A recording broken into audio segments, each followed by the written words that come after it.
ये जो सवाल लगातार उठ रहा है कि इस फिल्म को बैन कर दिया जाए क्योंकि ये दो कम्युनिटी में नफरत को फैला रही है, कम्युनिटी में नफरत को पैदा कर रही है, कितना दम आपको नजर आता है इस दलील में? देखिए, मैं आपके जितने भी आज पैनलिस्ट, आपने एक बहुत बड़ा पैनल बुलाया है और कश्मीर से भी कुछ लोगों को बुलाया है, तो मैं इन सब पैनलिस्ट से पूछना चाहती हूँ और आपसे भी पूछना चाहती हूँ कि पिछले 32 साल में क्या कभी ऐसी कोई फिल्म जिसमें एक हिंदू जो है वो परपेट्रेटर था और एक मुस्लिम विक्टिम था, उस पे ये सारे विवाद हुए कभी?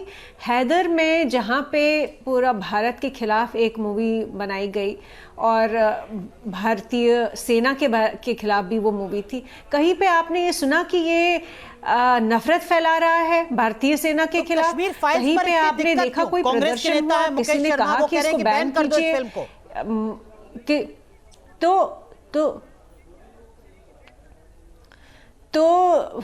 मुझे लगता है कारण बड़ा सिंपल सा है। 32 साल एक फिल्म इंडस्ट्री ने हमेशा ये दिखाया कि हिंदू जुल्म कर रहा है और मुसलमान पे जुल्म कर रहा है, तो आज पहली बार ऐसा हुआ है कि किसी ने कश्मीर में जो सच्चाई है उसको दिखाया और जो ये झूठ उन्होंने इस इंडस्ट्री ने बना के रखा था पिछले 32 साल में कि भारत जो है वो जुल्म कर रहा है कश्मीर में, वो झूठ का जो है घड़ा आज फूट गया है। ये आज पर्दाफाश हुआ है उस झूठ का जिसमें बहुत सारे बुद्धिजीवी शामिल थे, जिसमें फिल्म इंडस्ट्री शामिल थी, जिसमें बहुत कलाकार शामिल थे, पॉलिटिकल पार्टी शामिल थी, ये दिखाने के लिए कि कश्मीरी हिंदू का तो नरसंहार हुआ ही नहीं, ये तो सिर्फ मुसलमान जो है कश्मीर में उसके साथ आरती मैं आपके पास एक बार फिर आऊंगा। ललित अंबरदार साहब भी हमारे साथ जुड़ चुके हैं, कश्मीरी एक्टिविस्ट हैं। लेकिन अभय दुबे,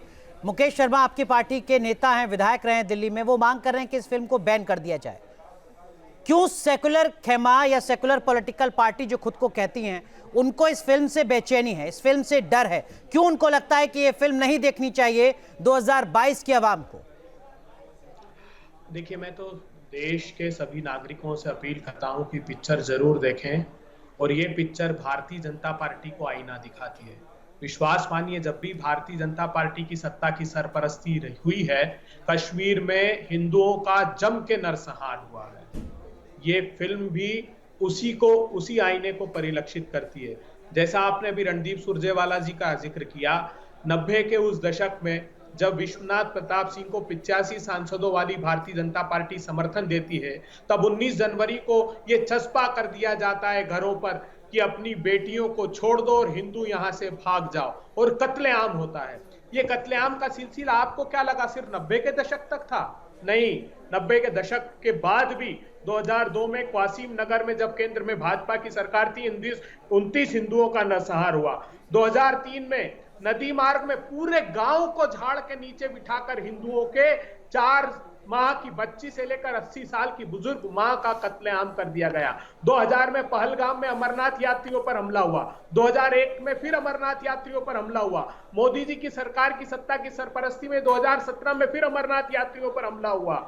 इतना ही नहीं, 6 अक्टूबर 21 को माखनलाल मिंद्रू जो 90 के दशक में भी घाटी छोड़कर नहीं गए थे, मोदी जी प्रधानमंत्री थे तब उनको की हत्या कर दी, 2 शिक्षकों की हत्या कर दी, और 2021 में 10,000 लोगों ने घाटी से पलायन किया। जो ठीक है अभय दुबे, आपने कुछ आंकड़े गिनाए ये कहते हुए कि पलायन या कश्मीरियों पर अत्याचार सिर्फ 90 में नहीं हुआ था। निर्मल सिंह साहब, जीडी बख्शी साहब, मैं आपका रुख करूंगा, लेकिन उससे पहले ललित अंबरदार, जरा आप संक्षेप में बताइए। अभय दुबे को, आप कश्मीरी हैं, कश्मीरी पंडित हैं, क्या 90 से पहले स्थितियां सामान्य थी? 18 और 19 जनवरी को क्या कुछ हुआ था 1990 में, जरा वो भी समझाइए। और क्या जो हुआ 18 और 19 जनवरी की रात को, क्या वो अचानक से हो गया या उससे पहले से हालात इस तरीके के बन रहे थे? ललित अंबरदार।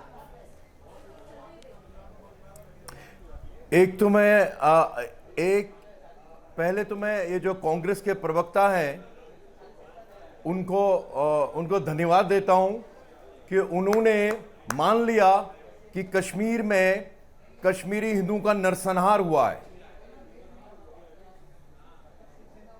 ये बहुत बड़ी बात है, ये बहुत बड़ी बात है। तो अब ये कह रहे हैं कि 1990 में शुरू हुआ ये, उनको बताना चाहता हूं कि ये जो जिनोसाइड होता है, नरसंहार होता है, उसकी एक प्रक्रिया होती है, एक प्रोसेस होता है, ठीक है। कश्मीरी हिंदू का नरसंहार 700 साल पहले हो गया शुरू, जब कश्मीर में इस्लाम आ गया, जब कश्मीर में बाहर से इस्लामिस्ट सेटलर्स आ गए।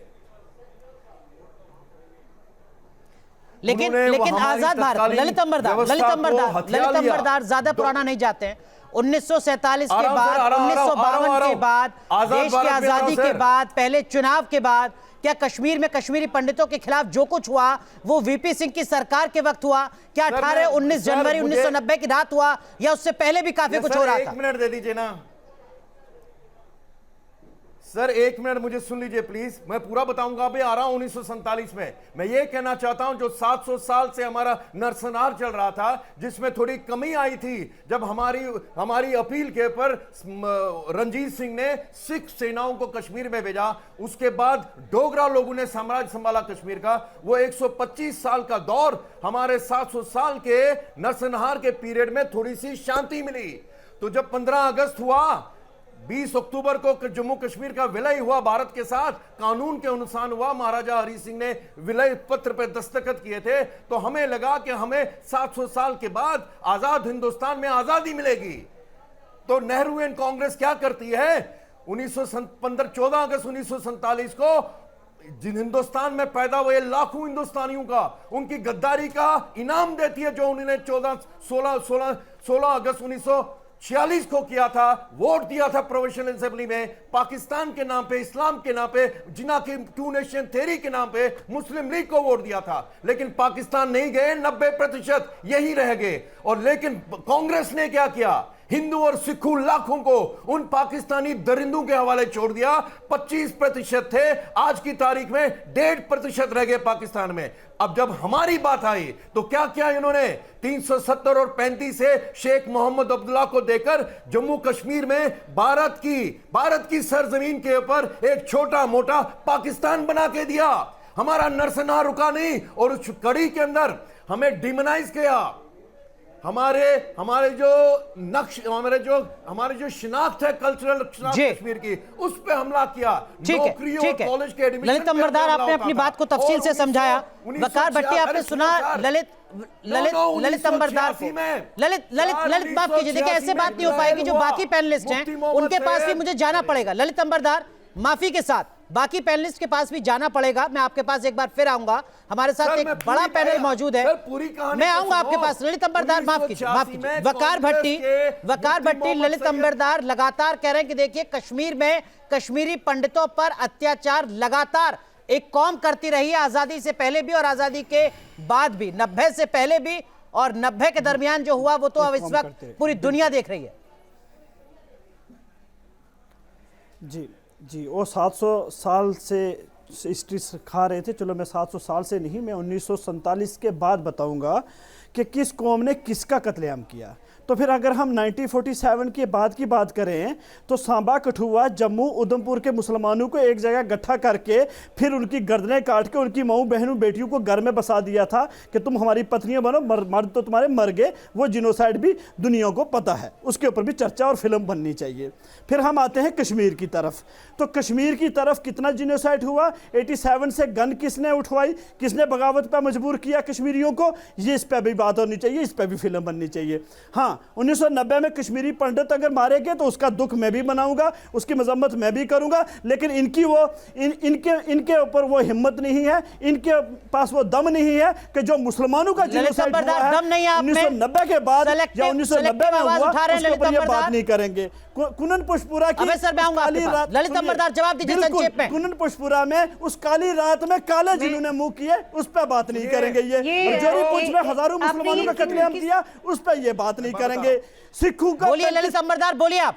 जम्मू के अंदर मुसलमानों के ऊपर जो कहते हैं कि तथाकथित कत्लेआम हुआ, ये एक कॉन्स्पिरेसी तरीके से हुआ। महाराजा हरि सिंह एक बहुत बड़े सेकुलर राजा थे, वो चाहते तो महाराजा की सेना में पूरे हिंदू सेनानी हो सकते थे, 50% मुसलमान 50% हिंदू। लेकिन उन मुसलमानों ने जिनके अंदर ये जिन इलाकों का नाम लिया ना, पुंछ, बिम्बर, उन्होंने पूरी बगावत की। तो ये जो उनके भट्टी साहब कह रहे हैं, ये क्या कह रहे हैं? उनके जो ललित ऑफिसर्स अंबरदार हिंदू थे या अपने साथ के, उनको कत्ल किया।